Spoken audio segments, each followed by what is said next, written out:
Hope everybody's doing well today. I want to welcome everybody to the Unimpressed Podcast today. And I'm unimpressed that I haven't had this gentleman on the Unimpressed Podcast until now. I've known him a while. He did some work with us 2017 and 18, comedian George Gallo. Welcome, George Gallo, to the Unimpressed Podcast. Glad to have you. Hello, Unimpressed. Absolutely my pleasure. How are you today? I'm good. And we were talking about a little piece of artwork behind him there for a joke. It took him a year to do, and joking. Oh, this thing? we won't even put that out in the world, but George has some very unique things he does. When I met George, and something when we stopped working together, I realized how auditory he was with a lot of his work, with sounds and so forth. Was a big sensibility about what he did. What do you say about that now, George, looking back at some of the stuff you used to do? No, as far as the sounds was just, it was mimicking people and things around me. Sound effects. It was great. I think it was a good, younger way to be funny, get attention, still not have anything to say, but make people laugh. I think that was pretty much, there's some power to it. There's some leverage when you get yourself out of class as a kid, and you impersonate the lady in the office calling you down, and you get out of class. Only works once, though. It works once a year. You're able to mimic things very quickly. I mean, is that something you recognized as a young adult? Yeah, that's something that I was able to.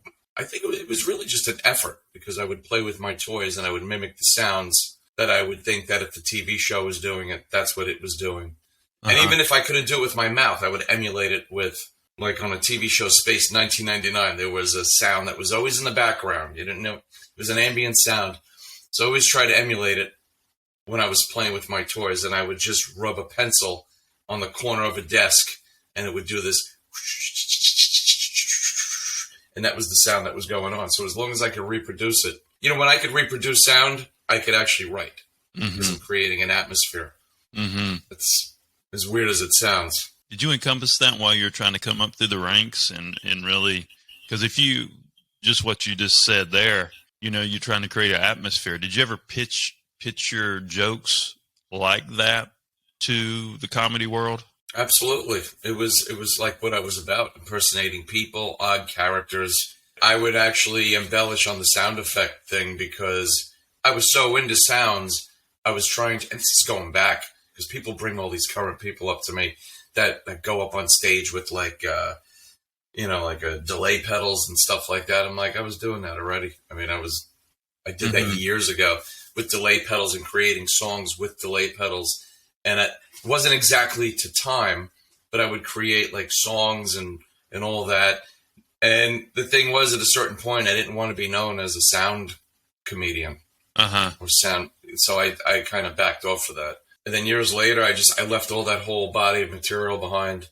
And people like it. They always tell me to do it, but I just don't want to. I don't want to get into it. I'm not that person anymore. It's not like a person who did porn. I'm not that person anymore. Really, I'm not. Well, what did you? If you're an auditory guy, maybe you should have dove in it deeper. The business is weird. Your angle in the business is different than my angle of coming up through the ranks.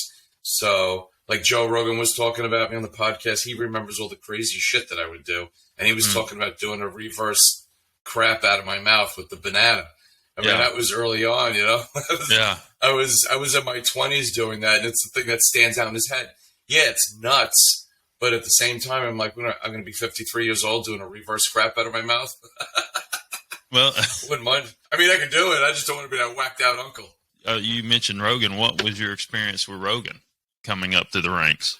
A lot of us all worked together. Joe and I would do a lot of shows in like bars and all that. And at the time, Joe had a very radical, rough, in your face kind of show. And he had a manager around with him, Jeff Sussman, a great guy. And we would go around. Well, actually, I would meet him at the shows. And Joe was always closing. I was featuring, because people couldn't take 30 minutes of my crazy shit. So they ended up, somebody like Joe would close. And Joe and I would hit a lot of places together. Well, meet each other there anyway. We didn't travel together. But and then we did Caroline's Comedy Hour. And, for me to do 8 minutes of my bizarre humor was ideal for TV. Mm-hmm. And it got a great reception. And Joe is funny because he was always so, somewhat hostile. He was like, I could follow Gallo. Fuck him. He was so mad. So they stopped, they paused the show for about a half an hour, and then they resumed with a skit, and then they put him on. He was always very challenging, Mm-hmm. but a good guy. Awesome dude. And we all came up together, me, Breuer, Gaffigan, Attell. It was all the same common playing field. I saw something, with a buddy of mine, Chris Case. Oh, that was Caroline's. Chris was on that show. Yeah. It was Chris. Me, Chris, Joe Rogan, Tom something. I can't remember him. Another funny dude. All funny guys. Yeah. Oh, Warren. I can't remember the names, but there's an intro to it. And it was a lot of good guys. They were West Coast guys, I think, right? Yeah. Chris Case was good. Yeah. Chris is a showrunner now, and Chris is actually doing Bill Maher's podcast. I haven't talked to him in a little while, but I just remember that clip. I thought it was you, Chris, and Joe Rogan were on that because was it on NBC or something like that? That one was A&E. A&E. Yeah. Okay. That show was A&E. That show, let me tell you, man, I got a lot of mileage out of that episode. That episode, I was between agents. I was working for an agent. They gave me a year contract, and then they didn't do anything with it. And then I got with the new manager, and we got a few deals out of that tape. Mm-hmm. A few really good deals with Disney and Fox. Yeah, it's just a different time, man. TV's changed so much. I mean, that's how it goes. Well, so 3 decades of this lunacy. Well, yeah, I mean, it's, we spoke about that on the phone the other day, and now that I think about it, you think about Rogan and you, I mean, y'all have very similar sensibilities in a way. I mean, belief system, tone is somewhat in the same vein, if you will, which is interesting. It's maturity. It's really what it is. I mean, because I wasn't back then in the 90s, I wasn't like that. I didn't want to believe anything. I didn't have a voice. In my personal life, I might have, but you're in your 20s. Grew up in Long Island, right? And when, going to school in Long Island and so forth, was there someone in the comedy world that you you looked up to, was your somewhat of a mentor that you followed, old school guy, when you were a kid? The 80s was a big time for being a kid and all the crazy influences that were out there. Mm-hmm. All these nutty, comedians that was so interesting and had character, that was so exciting when I look back on it. So, coming from that, you thought maybe those were just influences. I mean, Robin Williams was the big one. Robin Williams was a really big influence.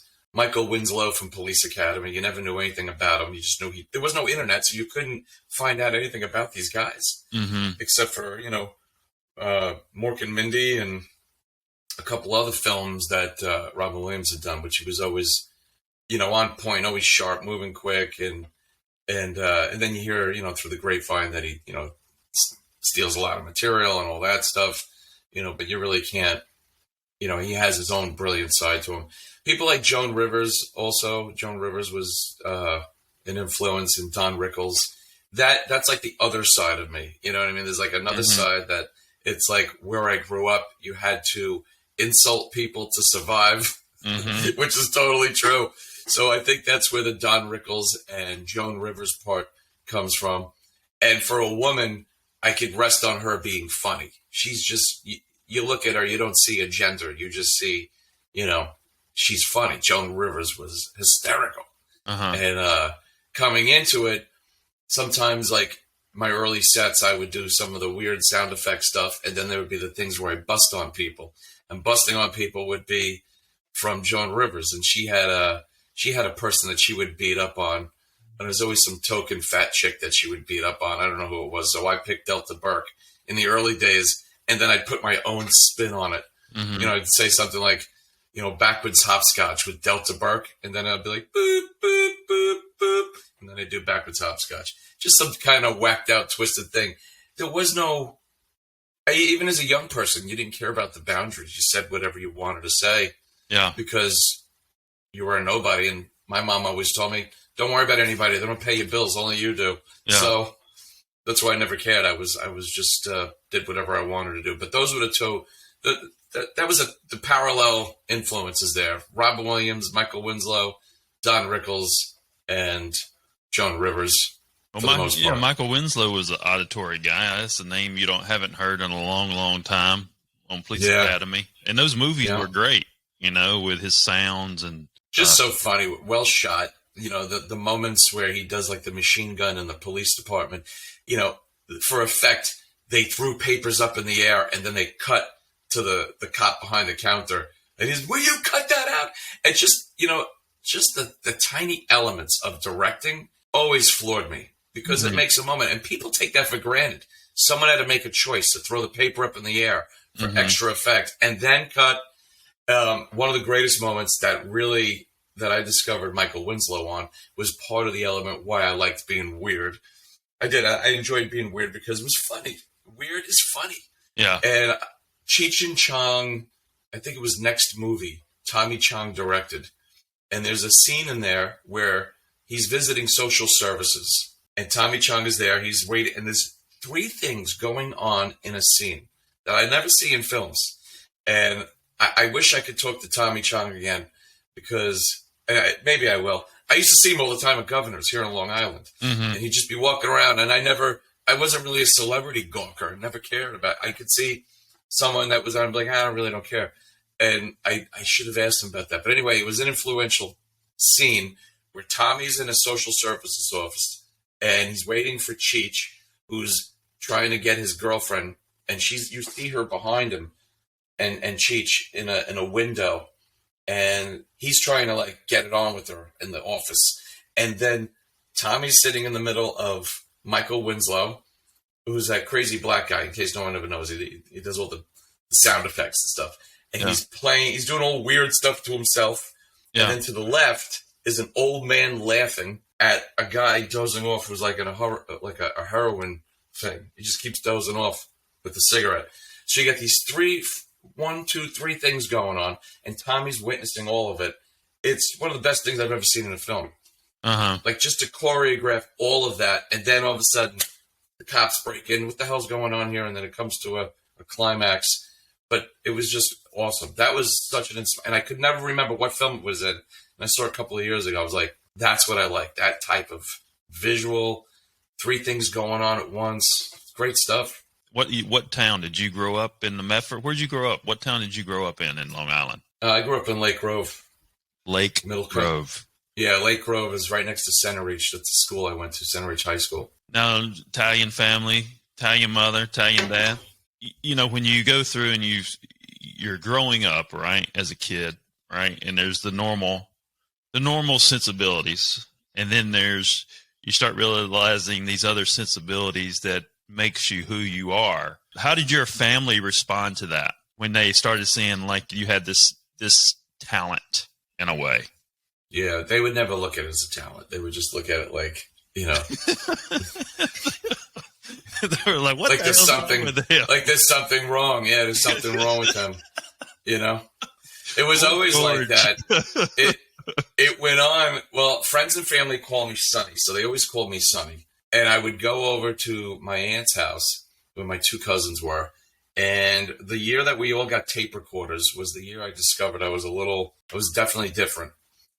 My 2 cousins got tape recorders. I got tape recorders. These things you press record and play, and you would just record something, right? And It was a serious looking device. It didn't look like anything. It was 1976. And next thing you know, I'm making these stories with all people on it and voices. My cousins aren't doing it. Yeah. I never knew of anyone to do it. And I was always attracted to talking. Even when I was like little, I would make up all these characters to talk to. Then I made them, when I started got a tape recorder, I was like, I could do these voices and stories. And I made stories. I mean, they were kind of juvenile, but they were really cool. Mr. Crap and stuff. That was his name. And then I realized these are funny stories. They're really, and my cousins loved them. And then you could document things that are going on. You can record people, you can trick people into saying shit, and then you got to hit record and play. That's what I was like, this is amazing. It was amazing to capture it. And back then, we didn't have anything else except for that to capture anything live. We couldn't capture video because you needed like $10,000 to afford a camera. Did you ever look at your bloodline or anything like that, and like maybe a grandfather, great grandfather that maybe had where this talent and these sensibilities came from? Was there anybody else in your lineage that you know of that might have had where this came from? I don't know anything about that. My middle son Thomas, I got 4 kids, and they're older. The 3 boys and my daughter. I see them all the time. We're all very close. My middle son Tom, he's 23. He dives more into that. He's very, very wants to know where he came from. Mm-hmm. My mom was the kind of person, she didn't want me talking to people on my father's side because she thought they were all losers and lunatics and all that. Yeah, which really wasn't fair. But my mom's, she's her own thing. I speculated that part of my background was also German. Mm-hmm. And, and I prided myself on the German part because they really embraced technology. And, I mean, the Romans did as well. But I think that's why I'm kind of split down the middle with what I do. I do a lot of creative stuff, just extremely creative. And then I do extremely technical stuff like architectural design and all that. And I enjoy both of it. As long as it's intricate, it's complete, and it's done as best it can be, that's what's good for my mind to keep going. I don't think my family from an old school understood me. It's hard to understand a kid who's like that. And I wasn't like an obnoxious brat like you see a lot of these kids today that jump up and down and get crazy. If I would have jumped up and down, I would have got my ass kicked, handed to me. I had a very strict household. And when they said stop, you stopped, or you were dead. Well, you were dead. That's it, man. No, I feared my parents. Italian family. Oh, yeah, you didn't mess around. But when I got outside, that was open game, man. That was open game. That's why we stayed out as kids from morning till night. And you didn't eat all day, stayed out. And I was too busy throwing roof shingles at ice cream trucks, putting roadblocks in the road. I mean, I did everything. It was just nuts. But it was funny to me. That's what it was. All this stuff wasn't trying to hurt people, and it was cause and effect type stuff too. Like an apartment building, I'd throw a rock on the other side to see if it would hit somebody. I didn't want to hurt anybody. I was watching too many Bugs Bunny cartoons. Yeah. That's really what it was. I thought that shit was funny.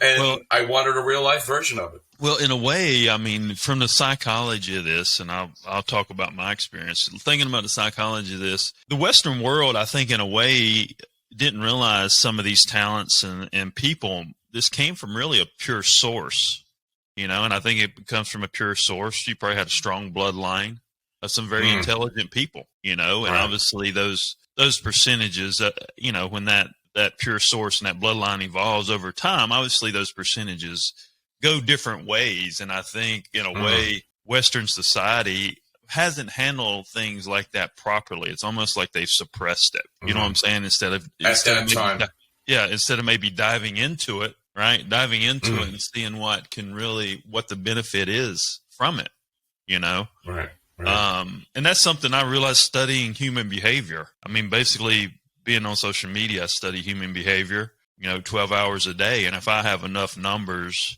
in front of me, it's kind of scary that I can sometimes determine human behavior. And then when I kind of got thrown into the comedy game and found a model by discovery and when I started dealing with comedians such as yourself and so forth, I made a lot of mistakes myself on how I managed the comedians. I understood that the talent, there were some high sensitivities but understanding the different types of high sensitivities from comedians, I did not recognize. And I probably would, now that I've been through the game 6-7 years now, I kind of try to handle each person differently because high sensitivities and how they respond to things is a big deal. It's a different time, John. See, the thing is also, you got to understand, none of us are trained to be parents. None of us are trained to be managers. Yeah. So as a manager, you're supposed to do business. You're supposed to manage and lead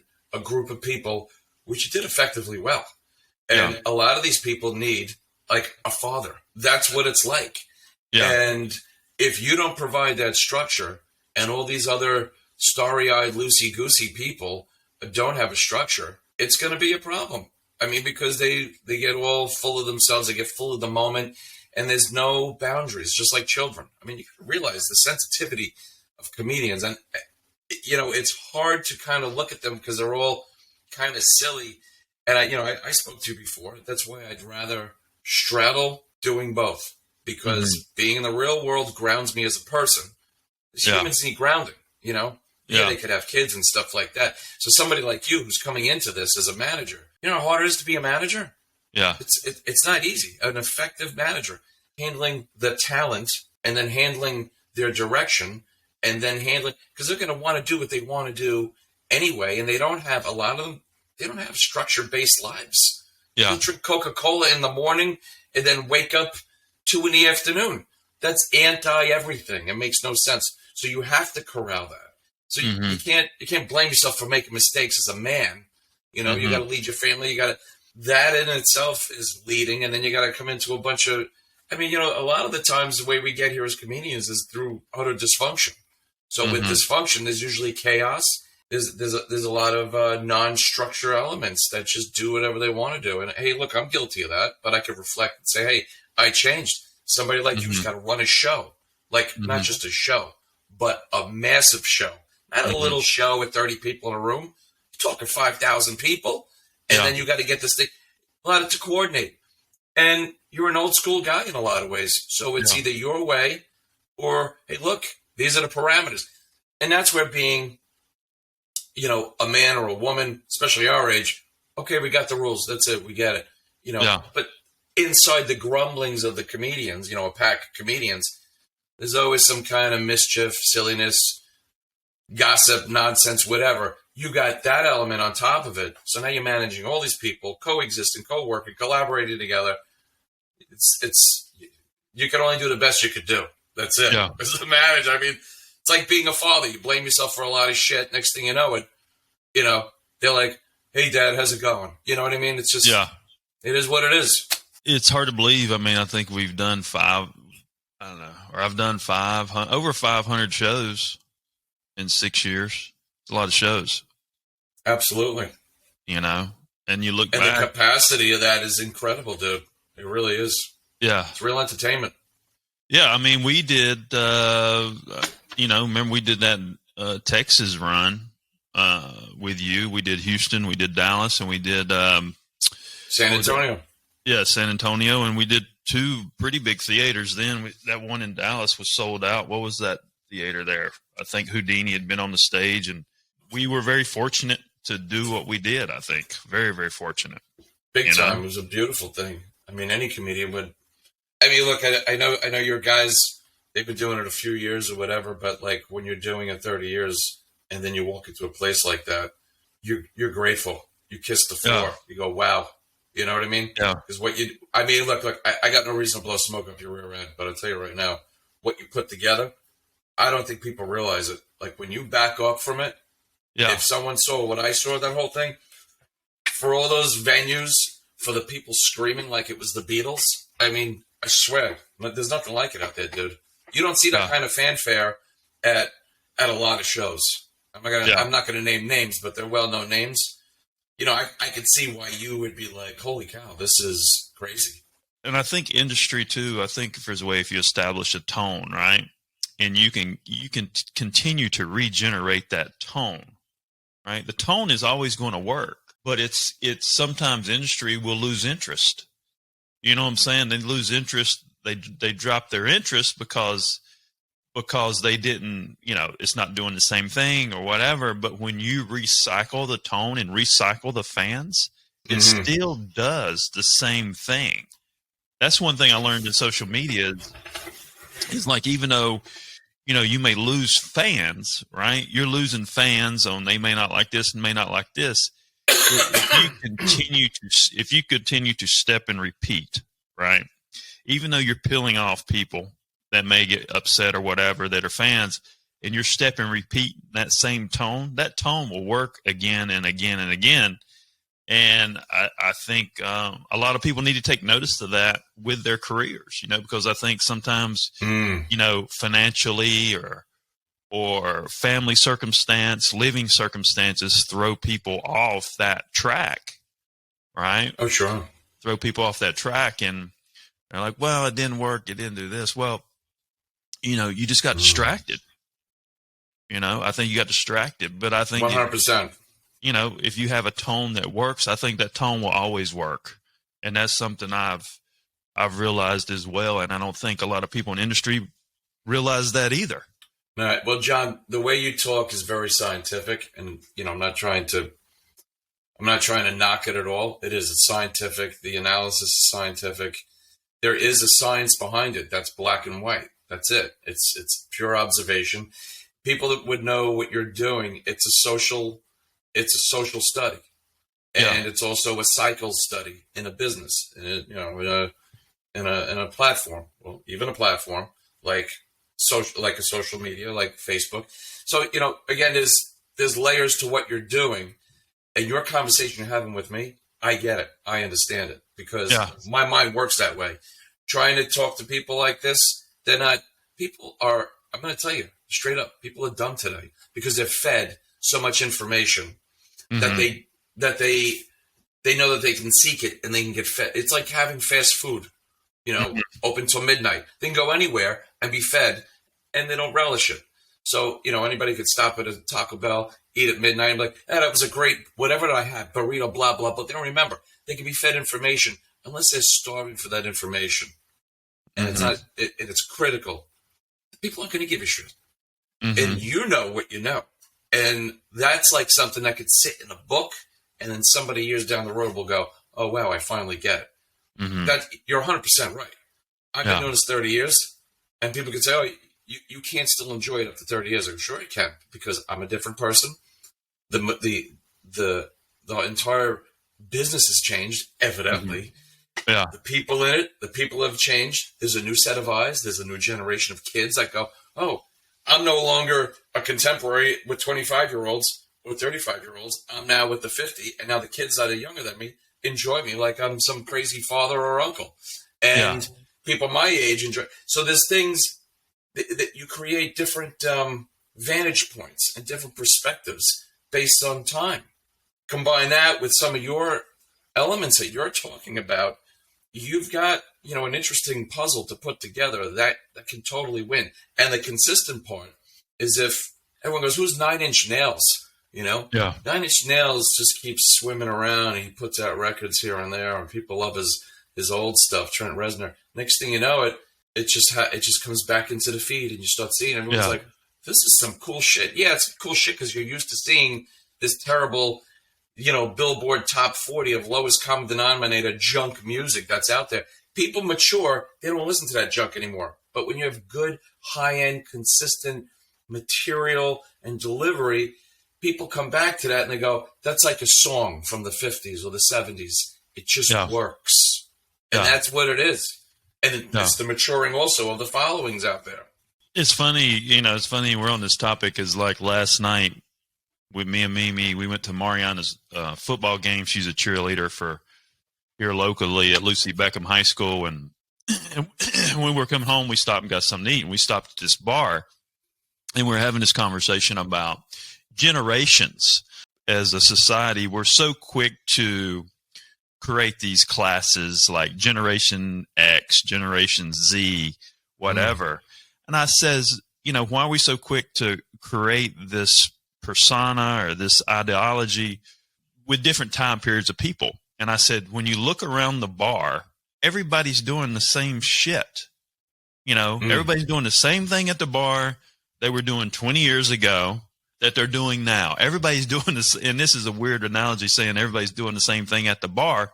But the only difference is, I think, is choices, right? You have more choices to choose from is the only difference. People are the same regardless. They have the same sensibilities. They have the same wants and needs. But when you throw in more choices, right, we got to categorize those things because we have more choices as human beings, right? So now let's take those choices and let's put those choices within the younger mindset, right? So things are sped up so fast. Kids kids have all these choices because of technology and things they see all the time. They have all these choices. So they think they have to keep up with society, which makes them make bad choices. So if they put 20 things up in the air, right, and realize that, hey, you don't have to keep up with society. Let's just focus. Let's find those 3 avatar on those 3 choices I need to make for my life and focus on those and not worry about keeping up with society. Everything will be fine. You know, I mean, that's just something I thought of last night because everybody's doing the same damn thing. It's just there's a lot more shit to choose from. And you'll say that, and all that makes sense. And I think that's a great opening statement to breaking it down, because then inside that, you've got a lot of the younger people want to be older and they want to run everything. The older people, 40, 50, they are midlife crises in their head and they want to be younger. So they are running away from young people choices impacting society. There's a lot of everything's young this, young that, and it seems like nobody fits in. There's a lot of businesses, entertainment business especially, they cater to the younger people and they cater to what they want. And they surround themselves with all the younger people. But the sophistication, there are things that are missing that people are not embracing. They're embracing the recklessness of the youth. They're embracing the attractiveness of the youth, facelifts everywhere, tit lifts everywhere. They're not embracing sophistication. Mm-hmm. They're not embracing class and development of personalities. That is sexy in itself. They're embracing all the physical, visual nonsense of youth. That's why you got 700 facelifts with the Kardashian family and all that, because the visual is what's important. What she says is nothing. You know, you get sophistication and sexy out there. That's 40 to 50 right there. I don't care what anybody says. And that's why everyone's looking, from young people to older people, are looking at the same bar. It's the same bar. But you know what? The older people have to set the tone of what the bar is, not the youth. The youth, you got your thing. The youth should aspire to be us, not us aspire to be them. That's why I see so many middle-aged women and men, bad choices, stupid haircuts, trying to look younger, and they've got no words of wisdom. They got nothing to say. Yeah. And they don't even keep composure. They don't keep class. Instead, they act like the kids that they got to be. I got an ex that fights with the kids. I go, what are you doing fighting with kids? I don't fight with the kids. I'm the boss. I'm the man. You don't have my experience. Yeah. I don't have to be them. They got to aspire to be me. Yeah. You know, we're an elder. Yeah. Hey, you're 45. You're an elder. It's the way it is. Yeah. You got to act like you got to lead. You got to lead. Well, and you talk about adults too, and I think adults to some extent are naive, and I don't even want to get on any type of topics or anything, but you know, when you talk about how adults seem to be feeling because of technology, they act like if they're on a podium somewhere talking about whatever, talking shit about this person, right? And then that person's talking shit about this person. That narrative is very damaging to me, to society, because that person is talking shit about the other person, and the person is talking shit about the other person, and they're trying to hold their position on that podium. Do they not realize they don't have kids? You know what I'm saying? What type of effect, when this narrative is being presented around the world, what type of effect does that have on society? You know, it cheapens society even more, you know, instead of standing up and saying, hey, let's say the right thing here. Let's quit beating people up, you know, to try to hold a position because we think we're getting older and this is what we have to do in this day and time because of knee-jerk reactions, right? It's emotional knee-jerk reactions. Emotional. Yeah, and that's where all the, like in my process, I had to send you the process. That's where all the mistakes happen. And we're making a lot of mistakes right now because we're all only operating off emotions and we're not operating off facts.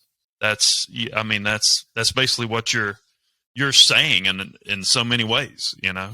That's right. Because with emotional vulnerabilities, okay, here's what happens. You're looking at the younger people like they're going to come, but it's like looking at the people who come from Central America, Mexico. Oh, we better do this because they're going to take over. And well, you're looking inward and you're creating some type of reaction, some emotional based reaction. Same thing about the kids. Oh, we got to be younger. We got to be that. Hey, in my 20s, I wanted to get it on with 50-year-old ladies. You know, I thought it was because they're sophisticated. I can't touch that. Now, if you look at a lot of the 50-year-old women, 45-year-old women who just don't, maybe it's up here, maybe it's up in the north. I don't know. Everybody's in a midlife crisis. They're all cheating on, guys on gals or whatever. It's a terrible thing. I think it's a number, and up north, it's a numbers game. You got more people. You're going to perpetuate those ideas because there's just more numbers and more choices. There's the choice, the word choice that comes back into play.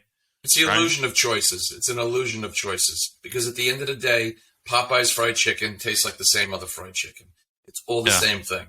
If you can't have a conversation, and look, this might seem like a really deep conversation. You're going to get 2 views because people are going to be like, "What in the world are they talking about? They're talking about adult shit."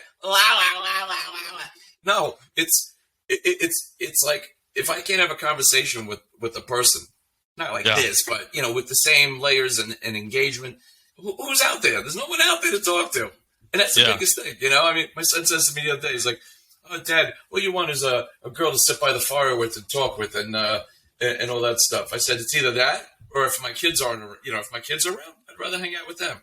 I mean, and my kids know how to have conversation like I do because I groomed them that way.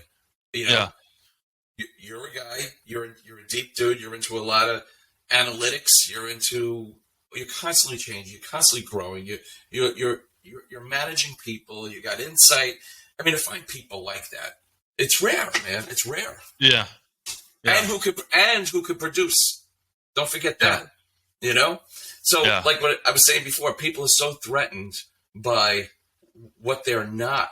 They go, "Oh my God, the Mexicans in Central America, they're gonna take over. Oh, the kids, they're coming up behind me. I gotta be like a kid. I gotta keep up." And no, you just gotta be you.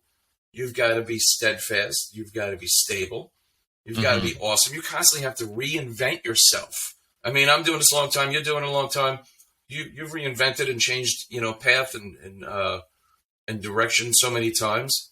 Yeah. People don't realize they got to do that. You got to look at you. You got to go, "I suck today. What can I make better about myself?" They don't do that. They just go, "You know what? To change me, I'm going to get a facelift and I'm going to go get a new car and I'm going to go." And there's so many people discontent. And I hate the word happy because happy is just a quick emotion. Like, "I'm so happy you're all here." And then it's over. Content with your path, content with what you're building, the people around you. They don't process like that because all they see is images and appearances and shit. There's a lot to this conversation. I mean, it's definitely evolved. I mean, I feel like I just want to have a voice. I want to still, I still want to do the shows and things like that, but I want to put a voice out there that, can help change things a little bit because I think we've reached a ceiling of nonsense, and hopefully hopefully the younger and younger generation can change that. And I think there's a generation that's going to come up that is not going to put up with certain things, I think.